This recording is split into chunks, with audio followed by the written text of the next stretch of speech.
All right. Good afternoon, engineers, wherever you are. And this day is the 19th of March, 2020. Um, our guest today is Engineer Abel ROTICH.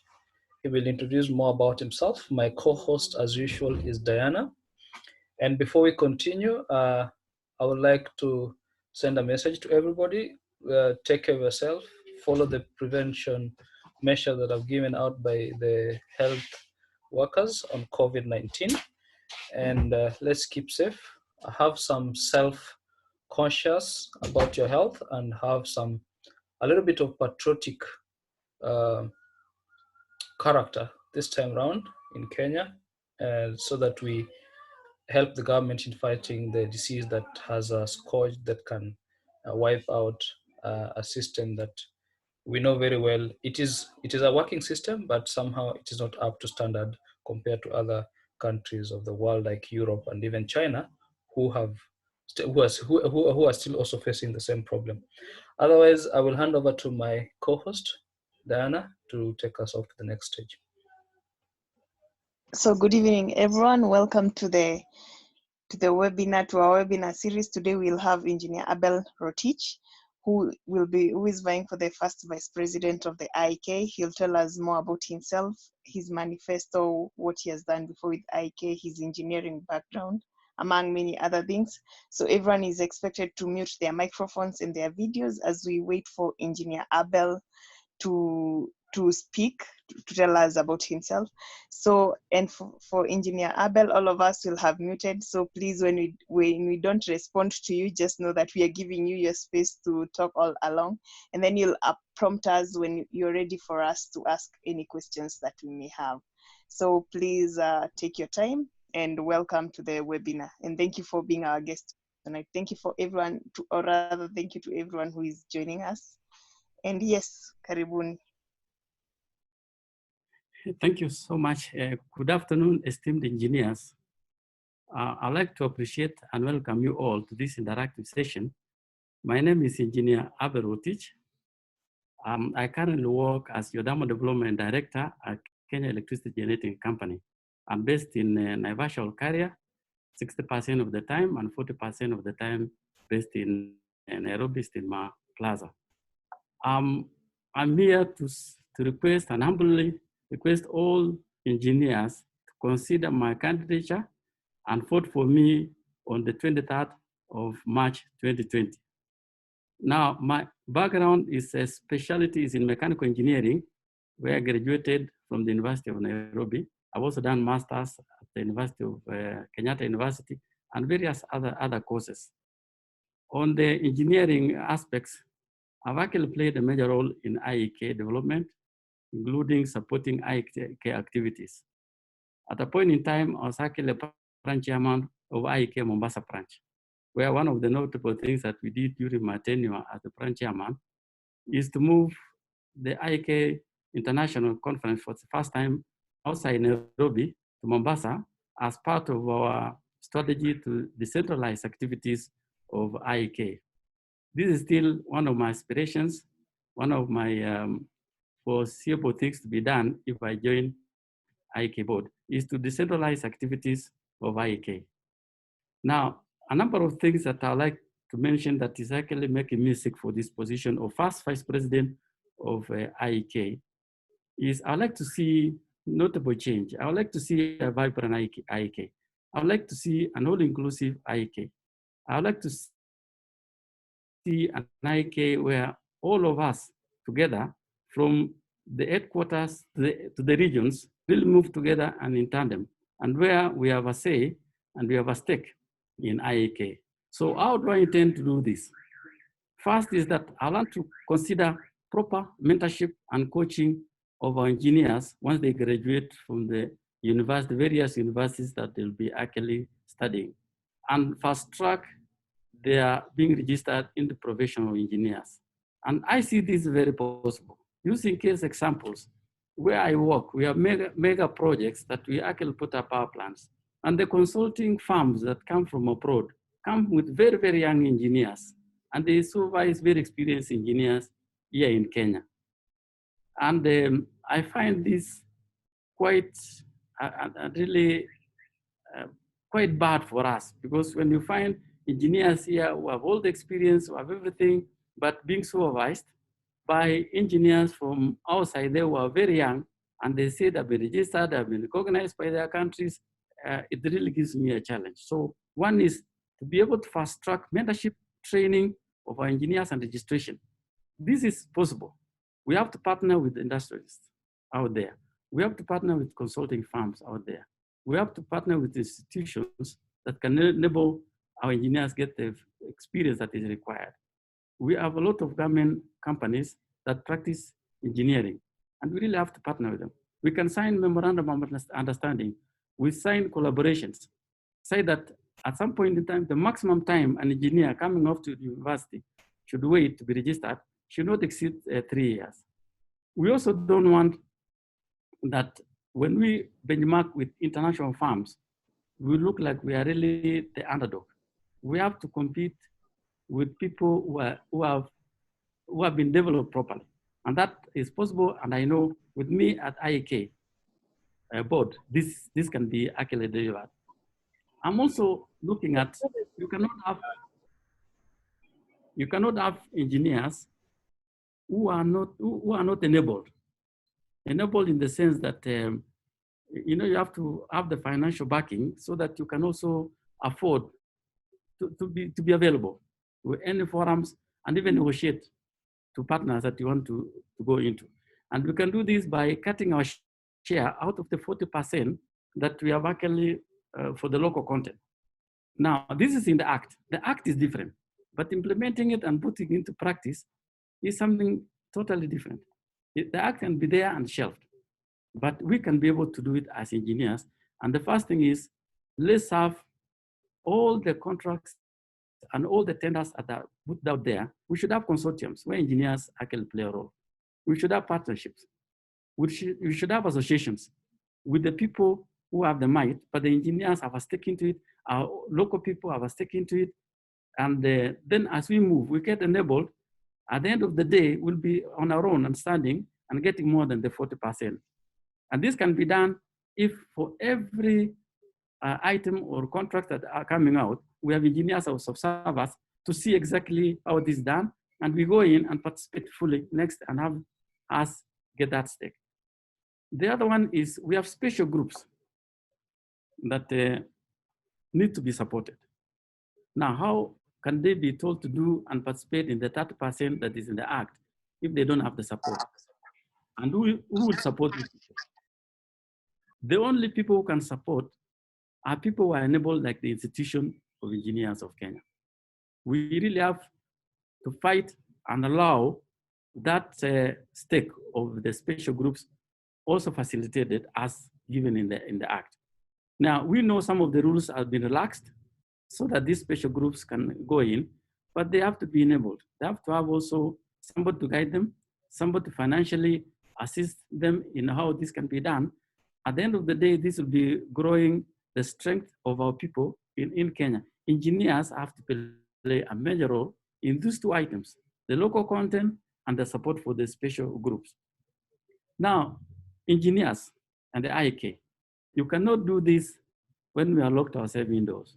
You cannot do this when we are just, throwing punches in the air around here without going out and being visible and being reasonable and also displaying what can challenge anybody in the world. I would like to bring that global visibility to our institution. Now, Kenya is not a small country. Engineering institution is not a small institution. It can be heard all over the world if we are visible. We need to network and network properly with other associations internationally, with other institutions out there, and actually sell our brand. We need to attend forums. We need to attend conferences. We need to participate in actually selling ourselves out, to even displaying our might, displaying our capacity. And this can be done if we are present out there. You have the person who can do this in the name of Engineer Abel ROTICH. And I have proven track record. One is that through being a current chairman of Yodam Association of Kenya, We have brought geothermal into international global visibility. Out of that, currently we are number one in Africa as a developer of geothermal. We are number 8 internationally in terms of developing geothermal, and using that visibility in those positions. Kenyan as an institution, a government institution, secured contracts in Ethiopia to drill, and also in Djibouti in supervising drilling activities there. Our engineers are there and they are proving they're capable. And we are going there as a standalone institution without any support. If we have gone that far and even created opportunities for jobs for our engineers and for our scientists, why can the institution as itself, the one that these engineers doing work out there are members, why don't they do it on their own? We are able to do it. And this can be done if we actually network globally with consultants internationally, with contractors out there, and with other players out there that can take us from here to international. Now, the other item is that I need to foster when I join IEK board is to ensure efficiency in terms of registration, fast tracking registration of engineers of Kenya. In any case, what stops us from having many panels, not all of them staying in Nairobi, but in the areas? If we can have passport in Kisumu, issued in Kisumu, passport is in Mombasa, why don't we have a panel in Kisumu? Why can't we have another panel in Mombasa? Because if the engineers are the same, if the trainings are the same, if the qualifications are the same, what stops IEK from decentralizing these services? And we can only do this by supporting the growth of our branches within the country. We are growing and we need to grow with time. I believe this is possible and we can actually be able to do it so that we don't have engineers taking 10 years, engineers taking 20 years to actually get registered. It's not really unpractical. It is possible. This can be actually done so that the engineers who are in Nairobi are the same as engineers in Mombasa, engineers in Kisumu, even engineers in Garissa, Mandera. And at the end of it all, at the end of the year, we all come together, celebrate our achievements as a team of engineers, and celebrate our growth, and actually be felt within and without. And I think together we can actually do all this. At this point, I would like to request and humbly request all the engineers listening to me and those ones who are out there to consider my candidature. Vote for me, vote for Engineer Abel ROTICH to get a revolution that is really going to touch the lives of engineers and make those lives better. Out of this, we know the welfare of engineers will be catered for, engineers will be felt, they'll be able to secure jobs, they'll be able to actually support themselves and even religiously. They say you can't preach to people who are hungry. You have to have them really having something in their stomach so that you can preach. We don't want to preach hot air. We want to give room where engineers can get income and can get to support themselves to grow and be felt. And I know with partnerships and our being recognized, this can take us very far indeed. So thank you so much. I'd like to welcome any comments, any questions, and I'll be ready to answer. But my appeal once more is that together we can actually do more as engineers. Yeah, thank you, Engineer Abel, for that. You can hear me? I can hear you quite well, yes. Yes. So yeah, I also love your last statement on you cannot preach to people when they are hungry. Of course, engineers need income, consistent income and good income. So members, I would like to welcome any of you who may have any comments or questions to Engineer ROTICH. This is your time. Feel free to unmute your microphone and ask a question. Or if you're in a noisy place, you can type it there.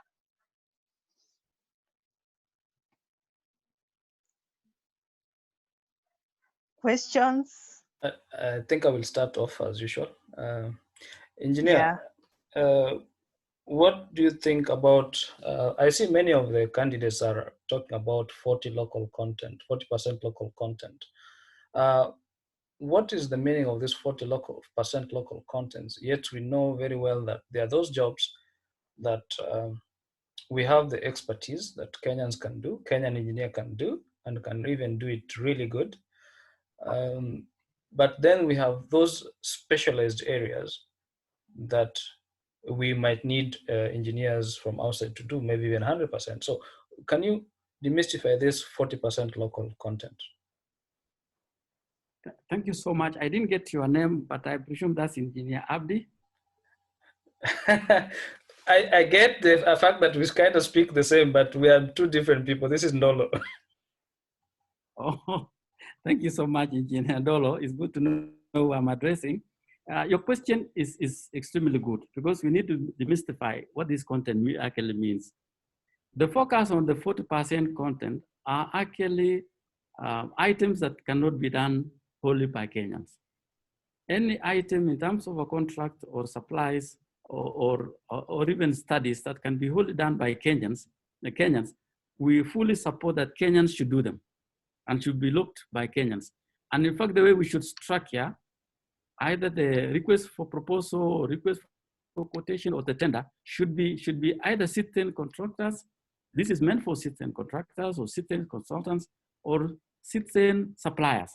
In which case, we look it for the Kenyan citizens. And when you look at the service providers at the end of the day, we need to confirm they're actually Kenyan citizens. Because that's the only way we can protect the economy for our people. Now, that will be for items that can be done wholly by Kenyans. The 40% we're talking about are specialized items that cannot be handled by Kenyans alone. They need support. Some of them could be actually tied up with the financing, where we have bilateral or multilateral financials coming in with their funding, with the condition that they have to also have their companies or the consultants participate in it. Those are the ones we are really focusing on, that any item that cannot be done wholly by Kenyans, then we should have Kenyans be actually be seen, be part of it.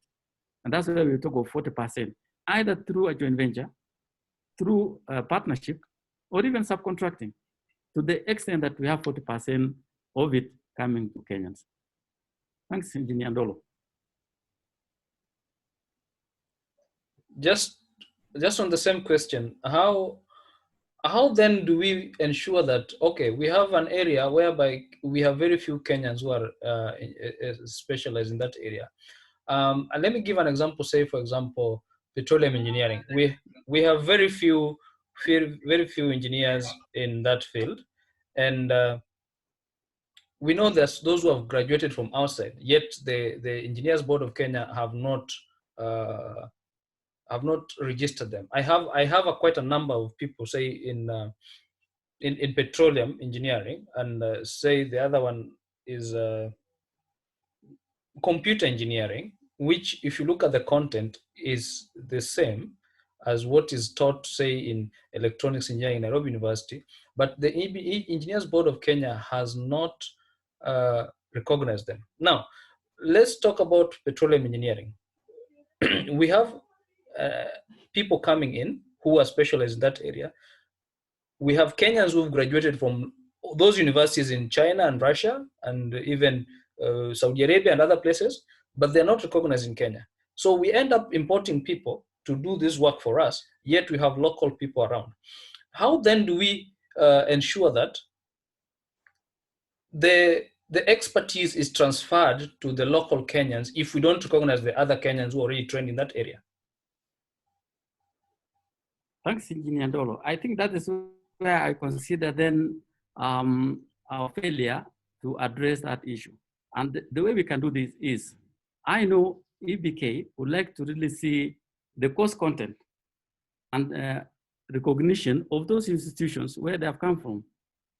I believe there are institutions out there that actually give certificates that sometimes they have to be authenticated. And we don't want to risk our probation if we don't know the background trainings of our people. We should be able to recognize those engineers where they have trained in institutions that actually EBK and even IEK have approved their curriculum in terms of studies. Now, where is our networking? Why can't we recognize that university in Russia who is actually drilling oil and have trained their engineers and also our engineers. When ours come here, we don't recognize, but we recognize theirs when they come here as consultants. Yes. Why can't we do that? Yeah. That's why I'm saying, take me there, Engineer Dolo. You'll get these things working. All Because right. we have engineers out there where they have actually trained and they have qualified. Curriculums are similar to what we have. We should actually accommodate them and have them registered and recognized in our institutions. But just to make things clear, Engineers Board of Kenya only accredits programs, local programs.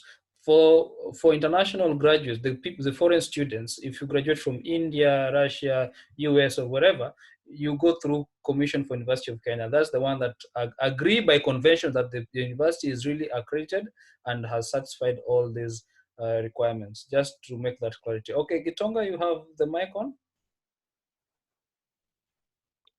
Yeah.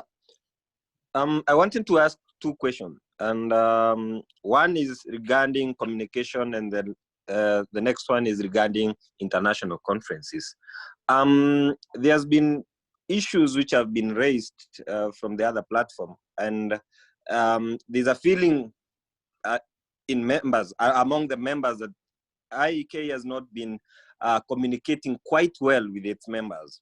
What is the engineer's take on that? And from his own point of view, what needs to be done for the stakeholders? I'm thinking it's not only the members themselves, but also the stakeholders feel that there's no proper dissemination of information. The second one is regarding international conference. Engineers saying that when they go to networking, which is something I believe in internationally, you can get more jobs, you can get more opportunities. But in terms of accountability, we have seen people going for international conference, but they cannot tell the members what is the value for money exactly. How are we going to be accountable? Yes, we have gone for an international conference in Europe. What the institution gained from that conference? Thank you. Thank you so much, Engineer Kitonga. I think you have really hit the nail on that. Communication. Communication is the heart of performance in every institution. And we need to enhance this communication, and I support you fully.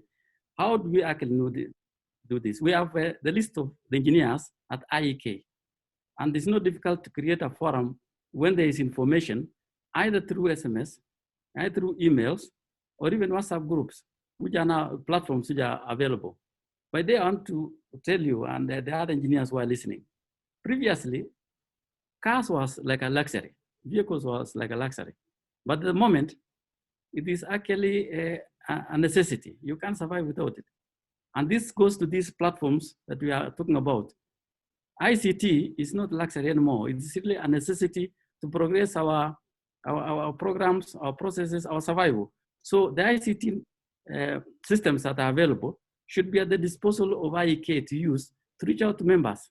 We don't have to wait for gatherings to be able to really disseminate information.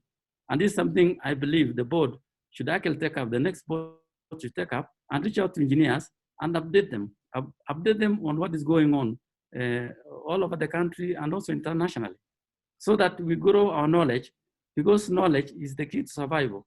By the way, come to think of it, Israel doesn't have oil. Those people use knowledge, and it's power of information that has really put them very far. And I believe that is a line that we need to look at. It's just power of information and communication to be able to earn a living. You don't have to have the really hard thing, but the capacity to share what you have. The second one is conferences and accountability. I would like to say that it's good to empower people. Let them get to know what is going on there. And we can have one way of doing this. We used to have a very nice IEK newsletter, IEK magazine, that will allow people really sharing information, sharing what they've learned out there, and challenging, and even giving contacts or people they met in conferences to potential engineers out there to get in touch. Because unless you reach out and see what others are doing, unless you reach out and engage other people and learn something and then come back to share, it will be very difficult to progress. So we can hold them accountable through IEK, especially facilitated by IEK, that when they come back, we create a forum like that newsletter or any other, that we have a complete write-up done by these engineers who go out to share and tell us the benefit of the conference. If we don't find anything really beneficial to engineers, then we can scrap that particular conference in the future, so that we don't need to just go for the sake of traveling, but we need to earn value for it. Engineer Kidonga, I think I've addressed the 2 questions. Any other question, members? Abdi? Gitonga, you are satisfied? Engineer, mine is just only one. I only have one question for you. When it comes to the branches, I think we've been having a problem on financial part of it. What is your plan when given an opportunity to be our first vice president? What is your plan on matters financial for the branches? Thank you so much, engineer, for that question. I have a lot of dreams. I believe in possibilities when we're moving ahead. I attended the AGM of South Rift branch the other day, and I saw the turnout, and that's where they hosted the first presidential conference, live conference. And I noted, if we really have this kind of empowerment to the branches, they can actually support and bring services closer to the engineers. My take is to really convince the board members and the constitution, if that is really held by the constitution, to allow some support to be actually to percolate down the branches. The percentages, I know I've mentioned up to 40%, and being one member of the board, I might not override what the others are going to say, but my stake is that I want to really promote and assist and take off the finances from the board headquarters, that is the IEK headquarters. Part of this should actually be guaranteed to go to support the branches by all means. So that's my take. Okay. Engineer Korir? Well, good afternoon, Engineer ROTICH. Good afternoon, Engineer. I have one. Yes, I just want clarification. You have said you would wish to have the panels decentralized to the branches. Now, recently, there was a new development where the EBK was kind of making it difficult, or rather refusing to recognize the members who had been successfully interviewed by the IEK panels. Now, and that is the IEK panel in the central, in the headquarters. Now, if you take it further down to the branches, don't you think that might cause more exposure with respect to recognition by EBK, or how do you propose to handle that? Thank you, Engineer Robert. Yes, I would like to mention that myself, I was a beneficiary of that process way back in 2000. I was interviewed by IEK, and once I got the registration M2075, I got automatic recognition and registration by EPK A2088. I never went through another interview. Whatever happened along the way on the two and the marriage that was existing, I think it will be good to revisit, and where the two parties actually parted ways along the way. And if this is something that can be brought back, it will make work easy for engineers, because then you don't have to go through 2 different interviews for the same training document, the same professional document that you're presenting here, you present on the other side. And then the engineers at EPK, they're also registered engineers at IEK. So it might be really important first to address why we fell out of the way as we moved. And then secondly, I'm not an authority here. I know I was a branch chairman previously and also a member of the board, but that is when I said things were different. I might want to go in and understand exactly that we have a stake at EBK because IEK represented in EPK. What extent of voice does IEK have in EPK? Lastly, Engineer Robert, if we believe that all these engineers registered and they have the expertise at IEK, interviewing them at any other place should be almost the same. We should have the same standard. We can even have a moving, like a rotating panel. They sit in Nairobi this time, next time they're sitting in Kisumu, next time they sit in Mombasa, like the way some of these charges do in their courts. But to minimize movement, if we believe the engineers in Kisumu are the same level and training with those ones in Nairobi, it's just to ensure we appoint the engineers who can do the interviews, and using the same questionnaire, the same structure, they'll come with the same outcome, whether they sit in Kisumu or in Mombasa. We have so many engineers that are not registered in this country. How do we really make them registered? And they are practicing, they're good engineers. If we have more than 10,000 not registered, we need to make an about turn and really make a decision to address that issue. And with me, Engineer Robert, you take me to the bank, I'll deliver that one, because there's no reason why we should not do it. Thank you. Thank you, Engineer, for that wonderful answer. Oenga?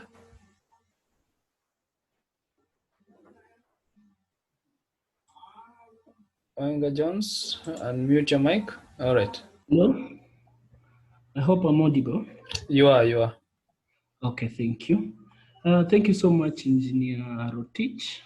I'm very happy for your presentation and congratulations for what you're doing in regards to geothermal. Mine basically is regarding how are we handling these transfers of knowledge. For example, there's a lot of research that is ongoing at campus level, either at postgraduate, undergraduate, but I don't see it coming into the field. Most of it are left to be books at the shelf.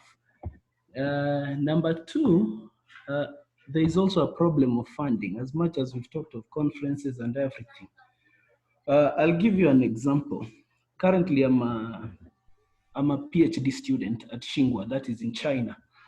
So when I look and compare whatever is happening here and back home, I find a very big discrepancy in terms of the funding and how the academia gets into the field. I find it a little bit challenging. I don't know what you're gonna do about this. I know you'll be only one individual, but I think if you have something to do about it, kindly share with us. Thank you, Jones. Thank you, Engineer Jones Oenga. Yes. I wish you well in your studies on PhD, and hope you'll call me to celebrate with you when you are being given that special hat or PhD.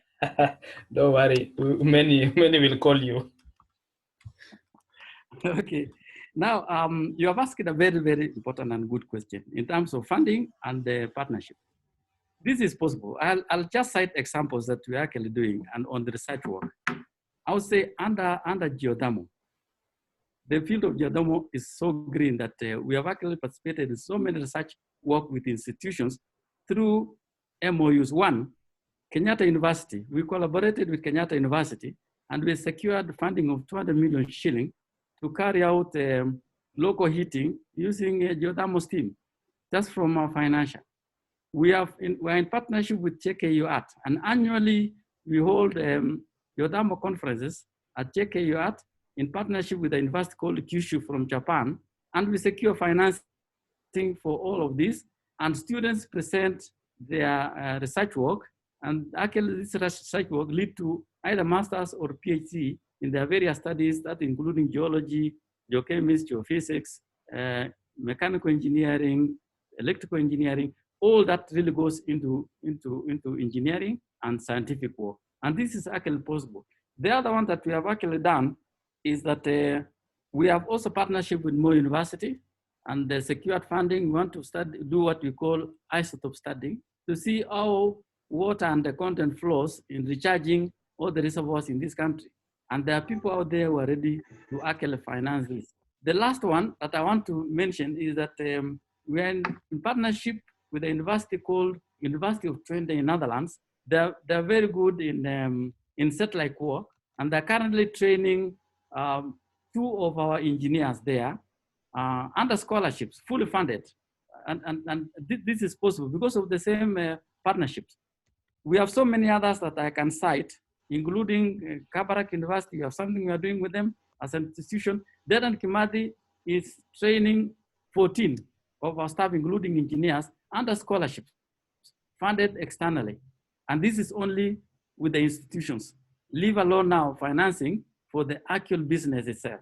So the opportunities are really out there. What we all need to do is to know which door to open, which one to knock. And then we also have to carry what it takes to convince whoever is coming in that we are also capable. And I think engineers have that. Just give them the forum and they will arrive. Thank you. So engineer, in short, you're saying that if given a chance to go to the council, you will work very well with the board and other institutions to ensure that we have opportunities for young engineers who are in academia, who have done researches and can do something to improve engineering quality in Kenya. Thank you so much for actually enhancing my point. That's exactly what I intend to take to the board. All right, and try my best to convince my colleagues there to join me in that exercise. Thank you for that. Engineer, let me give you some 2 minutes break, breather, so that you can take some water, and then we come back for more questions, please. Is that okay? Yeah, in 2 minutes we come back. Members join back in 2 minutes, and then we continue with the engineer. Let him have a breather, and then we continue.